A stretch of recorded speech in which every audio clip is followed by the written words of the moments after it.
Continuamos entonces con nuestros temas y vamos a ver hoy la respuesta inmune contra parásitos. La respuesta inmune contra parásitos, al igual que el resto de respuestas específicas, involucra tanto el componente celular como el componente humoral. Y yo creería que la respuesta aquí es 50-50, a diferencia de las bacterias donde predomina la celular y de los virus donde predomina la humoral. La inmunidad contra parásitos tiene algunos limitantes en cuanto a la activación de la respuesta. Primero, porque hay una evasión por parte de los parásitos a la respuesta inmune.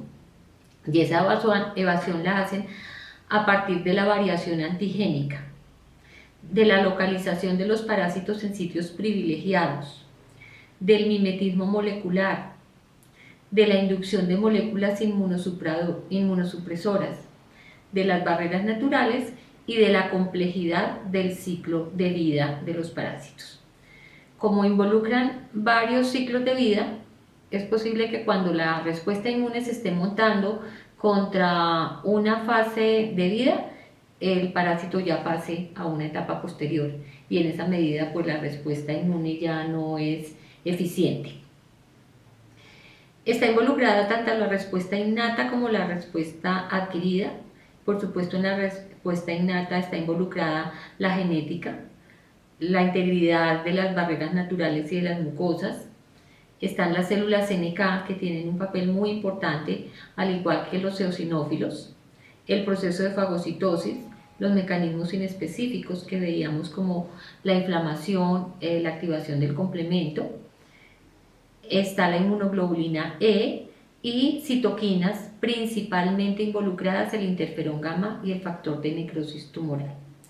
Y dentro de la adquirida, pues está la activación de los linfocitos T con la producción de citoquinas, los linfocitos TH1, la inmunoglobulina M, si es la primera vez que se tiene el contacto con ese parásito, la G, si es la segunda o el tercero, y la E en la mayoría de los casos. Se involucran también los linfocitos TH2, que van a facilitar la activación de los macrófagos y el procesamiento de inmunoglobulinas por parte de los linfocitos B. Las células NK, hay formación de granulomas en algunos casos y por supuesto la inmunoglobulina E. La respuesta inmune contra parásitos involucra, les decía, tanto la parte celular como la parte humoral. En la parte celular pues están involucradas todas las poblaciones y por supuesto la población blanco, y en la parte humoral los anticuerpos, las citoquinas y el complemento. Si hay anticuerpos, el complemento se activará por la vía clásica. Si no hay anticuerpos, el complemento se activará por la vía alterna, y esta vía alterna es una vía de activación muy frecuente en la respuesta inmune contra parásitos. Tenemos nuevamente la respuesta celular y la respuesta humoral. Miremos de nuevo la inmunoglobulina M, que son 5 moléculas de inmunoglobulina unidas a través de una pieza J, lo que le da más posibilidad para captar antígeno, para neutralizar antígeno. La inmunoglobulina A con la particularidad de estar unida por una pieza secretoria, y las otras inmunoglobulinas que son monovalentes. La presentación del antígeno se da similar a como se dan las otras presentaciones del antígeno. Tendríamos aquí el parásito. Del parásito no todo es antigénico, entonces solamente se va a presentar una proteína. Para este caso pues coloqué la G. Se sintetiza el complejo mayor histocompatibilidad clase 1, se asocia al antígeno parasitario que se va a presentar, se hace la presentación a un linfocito T que lo reconoce con su TCR. Como la presentación se está haciendo asociado al complejo mayor de histocompatibilidad clase 1, necesariamente la presentación se le tiene que hacer a un linfocito citotóxico, que lo identificamos aquí porque expresa la molécula CD8. Ese linfocito queda activado, produce interleuquina 1 y 2, que básicamente tienen que ver con la diferenciación y proliferación de linfocitos T, y la 4 y la 6, que tienen que ver con la proliferación y diferenciación de linfocitos B. Unas células particularmente involucradas en la respuesta inmune contra parásitos son los eosinófilos.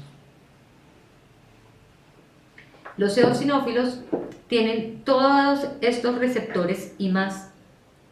Tienen receptores que le van a facilitar la migración hacia el sitio donde se encuentre el parásito.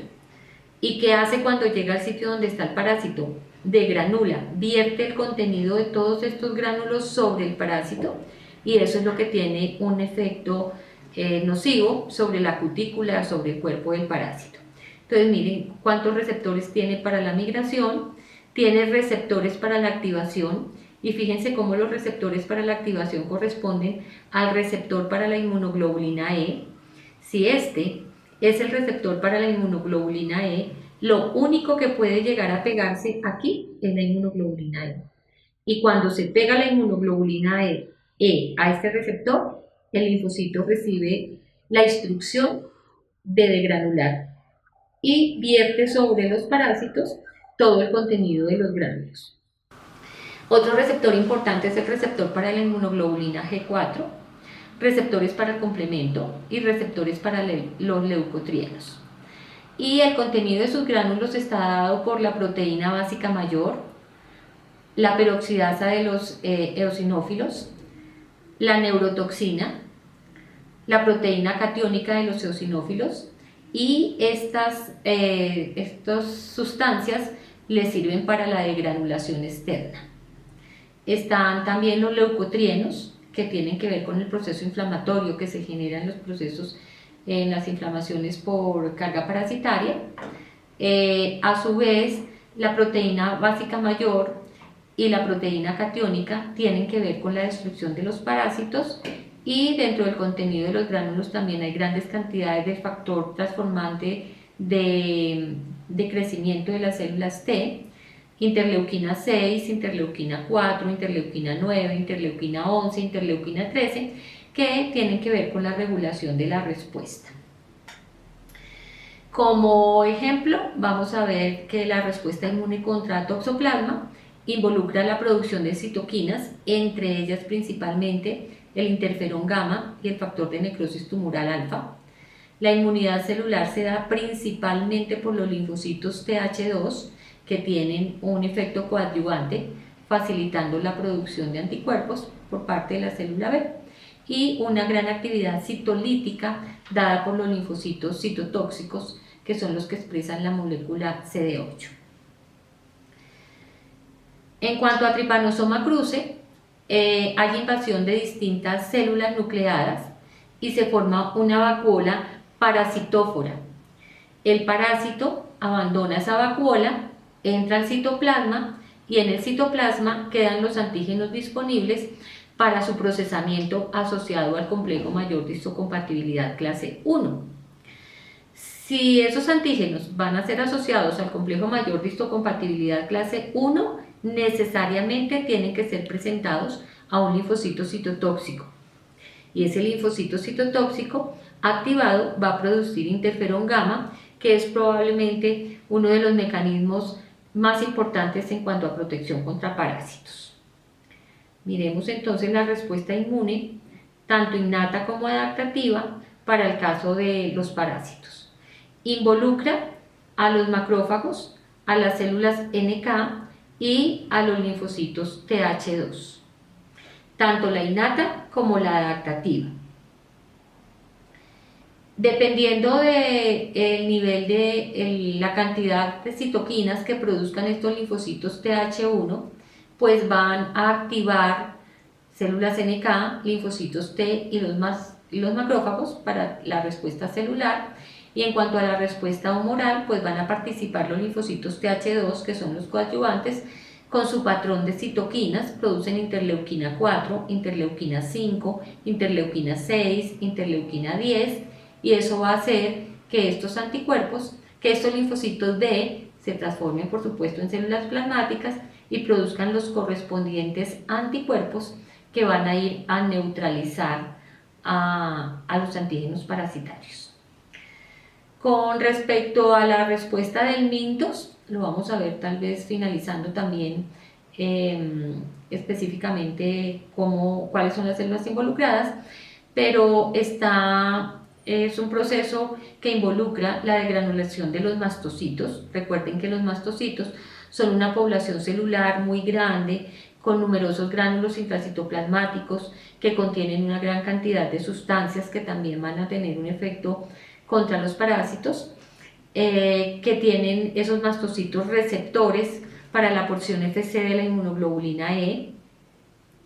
Están los macrófagos, las plaquetas, los eosinófilos, la producción de radicales libres, de leucotrienos y de prostaglandinas.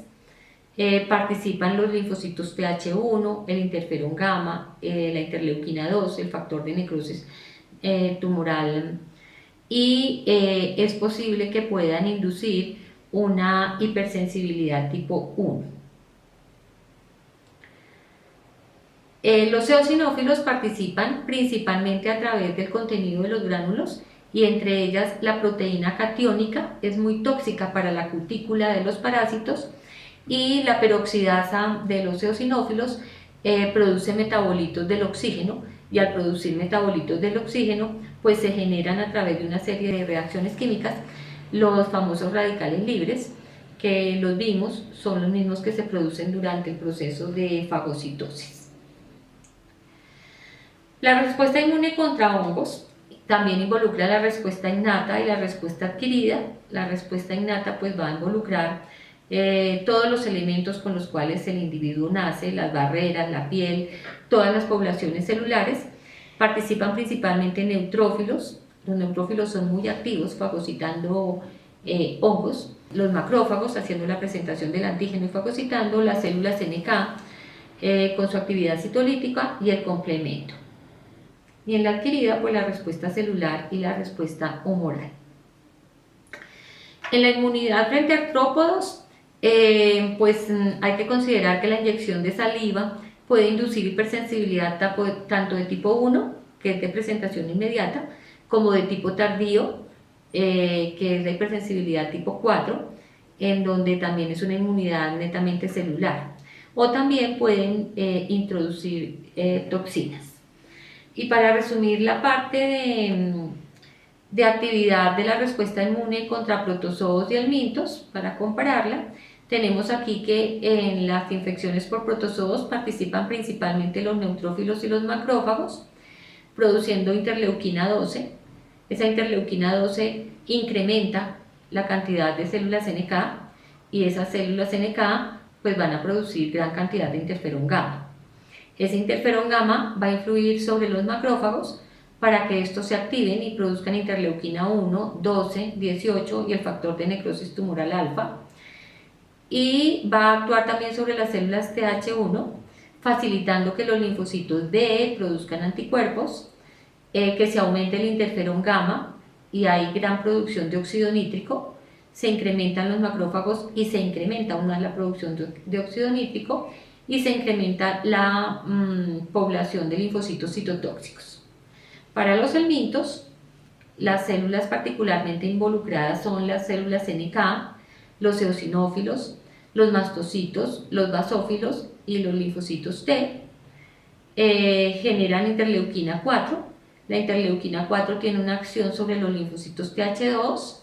Esos Th2 van a producir interleuquina 4, 5, 6 y 13, lo cual va a producir aumento de eosinófilos, aumento en la producción de inmunoglobulina G y de inmunoglobulina E, y en el caso de la inmunoglobulina 3, de la interleuquina 13, va a disminuir la población de mastocitos.